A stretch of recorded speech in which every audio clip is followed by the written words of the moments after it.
آسمان سے پتھر برسائے گئے، حضرت لوط علیہ السلام کی قوم تباہ کی گئی، پانی نیچے زمین اوپر سے ابلا گیا، تو آپ دیکھیں حضرت نوح کی قوم کو کس طرح تباہ کیا گیا۔ پھر آپ زلزلے دیکھیں، بڑی بڑی قوموں پہ زلزلے آئے، اور حضرت شعیب کی قوم کو اللہ تعالیٰ نے بولا کہ نیچے سے اوپر، اوپر سے نیچے کر دیا، صبح اٹھے تو پتہ لگ رہا تھا ہزاروں سال پہلے ادھر کوئی قوم رہتی تھی۔ اور وقت ہے یہ اللہ سے ڈرنا سارے چاہیے۔ یہ مجھے بتائیے وہ قوم رہتی تھی وہ چلی گئی یا فلانی قوم، میں یہ پوچھ رہا ہوں کہ یہ جنرل صاحب جائیں گے یا نہیں جائیں گے؟ یہ دیکھیں، یہ ان کے مبارک صاحب، ان کو اللہ تعالیٰ عذاب سے ان کو ہٹائے گا۔ یہ نہیں سمجھیں گے تو جیسے ہم نے بولا ہے ابھی، یہ قوم تباہ کر دی جائے گی۔ یہ قوم کے آخری شاید موقع ہے، کیونکہ بہت سارے انڈیکیشن، چانس دیے گئے اس قوم کو بچنے کے لیے۔ اگر یہ حرام خور جو ہے، دیکھیں نا، بد کردار، حرام خور، لعنتی لوگ، قاتل، کرمنلز، اگر آپ حکومت میں بیٹھے ہوں گے تو اللہ تعالیٰ تو پھر اوپر سے عذاب ہی بھیجے گا نا۔ وہ تو ان کے لیے کوئی، ان کی دعائیں تو قبول نہیں ہونے والی کہ پاکستانی جہاز لے کے جا کے آج عمرے کر کے آ گیا اور بولا ہم تو عمرے کر رہے ہیں، تمہاری دعا کون سی قبول ہوئی ہے یہ بتاؤ، میں تمہاری کون سی دعا قبول ہوئی ہے؟ تم ادھر جا کے کھڑے ہو کے اللہ نے دعا کرو، جو اگر میں دعویٰ کرتا ہوں کہ قبول ہوگی، نہیں ہوگی، کیونکہ حرام خور لوگ ہیں، یہ لعنتی لوگ ہیں، یہ وہ لوگ ہیں جو پاکستان کے مجرم ہیں۔ تو یہ جو آپ کے چیف آف آرمی اسٹاف، یہ موقع پرست اور لالچی اور سازشی ایک سیکنڈ کلاس خاندان کا آدمی تھا، یہ ان کے ساتھ چوروں کے ساتھ مل گیا، بجائے اس کے کہ یہ اپنا نام پیدا کرتا، غریبوں کے ساتھ دیتا، چوروں کے ساتھ مل گیا۔ تو اس کا بھی وہی اشر ہونے والا ہے۔ کب تک مبارک صاحب وہ کہتے ہیں، کب تک تم اس قوم کو دھوکہ دو گے؟ کب تک تم اسلام کے ساتھ غداری کرو گے؟ کب تک تم مشرکی کر کے اس لوگوں کو نمازیں نہیں پڑھنے دو گے؟ بہت تھوڑا عرصہ ہے، میرے خیال میں مبارک صاحب یہ بچ نہیں پائیں گے۔ اچھا صاحب یہ بتائیے، وہ تو کہتے ہیں چیف صاحب کہ مجھے خدا نے یہاں پہ آپ کے اوپر مقرر کیا اور اب میں اپنی مرضی سے جاؤں گا۔ اچھا تھوڑا سا سیلاب کی صورتحال پہ بات کر لیں، یہ بڑی تعداد میں لوگوں کا نقصان جو ہو رہا ہے، آپ دیکھ رہے ہیں کہ گورنمنٹ ان کی مدد کرے گی؟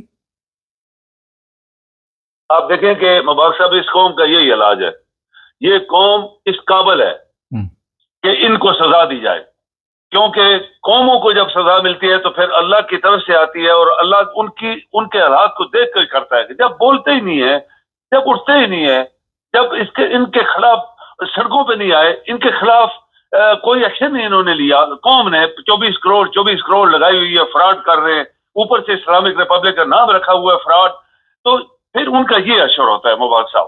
جو نیک قومیں ہوتی ہیں، جو درجہ، جو اللہ کو ماننے والے ہوتے ہیں، جو اللہ کے سامنے روتے پیٹتے سجدے کرتے ہیں، ان کے اوپر اللہ کبھی عذاب نہیں بھیجتا۔ اچھا ایک بڑا اہم سوال ہے آپ سے سر، یہ ڈیم شیم نہیں انہوں نے بنائے کہ جہاں پہ پانی سیو کر لیا جائے؟ کوئی ضرورت نہیں ہے ڈیموں کی؟ آپ دیکھیں کہ یہ پاکستان کا جو پانی، اتنا پانی جو آپ سمندر میں چلا گیا ہے، یہ پاکستان جب سے بنا ہے مبارک صاحب، چھوٹی چھوٹی قوموں نے بڑے بڑے ڈیم بنائے اور بند بنائے۔ آپ دیکھیں ایک اور بات میں آپ کو کروں، انگریزوں کے بنائے گئے پل اور ڈیمز آج تک نہیں ٹوٹے، اور ان کے بنائے ہوئے پل جو حرام خوری، جن کے اندر سیمنٹ کے بجائے ریت اور ریت کی بجائے کچھ اور، سب ٹوٹ گئے، سڑکیں ٹوٹ گئی، پل نیچے چلے گئے، پورے بنے بنائے پل۔ اس سے تو بزنس چلے گا، اس سے تو بزنس چلے گا نا، وہ کاروبار بھی تو چلانا ہے۔ ہاں تو پھر ٹھیک ہے، عذاب بھگتے پھر، ابھی بھگتے نا، ذرا آئیں نا ذرا ملا سارے بار، آئیں ذرا ملا سارے، آئیں سارے یہ حافظ قرآن کے، آئیں ذرا بار، تو روکے نا، اس کو روک نہیں پائے۔ اچھا یہ کوئی دبا قبول نہیں ہونے والی۔ آپ سے ایک بڑا اہم سوال ہے، یہ پچھلے دنوں جیلمی کے اوپر، وہ مرزا صاحب جیلمی جو ہے، اس کے اوپر بھی 295 سیٹ ڈال کے اندر ڈال دیا گیا اسے، یہ کیا توہین مذہب کا وہاں پہ جو سلسلہ چل رہا ہے پاکستان میں؟ یہ تو میں کہہ رہا ہوں کہ یہ مسلمان نہیں ہے مبارک صاحب، یہ کافر ہے اصل میں، یہ اصل میں کافر ہے اندر سے، اور یہ مسلمانوں کے ملک میں آ کے لوگوں کو نچوڑ رہے ہیں، کیونکہ آپ کی قوم مردہ ہے۔ یہ مردہ قوم کی نشانی ہے کہ اللہ کا عذاب آیا ہے ان کے اوپر، بار بار عذاب آ رہا ہے۔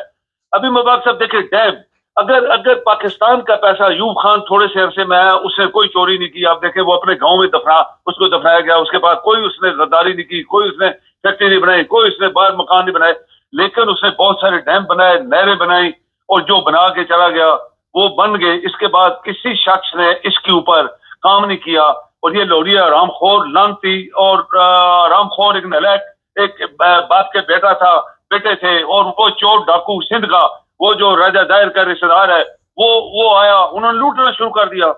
سڑکیں بناؤ، سڑکوں میں سے کھربوں روپے تو انہوں نے کھائے نا، کمیشن لے کے باہر بلڈنگیں بنائی ہیں، یہ سڑکوں سے بنائے. تو مبارک صاحب، جب قومیں بددیانت ہو جاتی ہیں، جب وہ قومیں اللہ کو بھول جاتی ہیں، تو ان کا یہ اثر ہوتا ہے جو آپ پاکستان کا ہو رہا ہے. بہت شکریہ سر. ناظرین، یہ حالات ہیں اور دیکھتے ہیں کہ یہاں تک ابھی لوگوں کے اوپر یہ تکلیف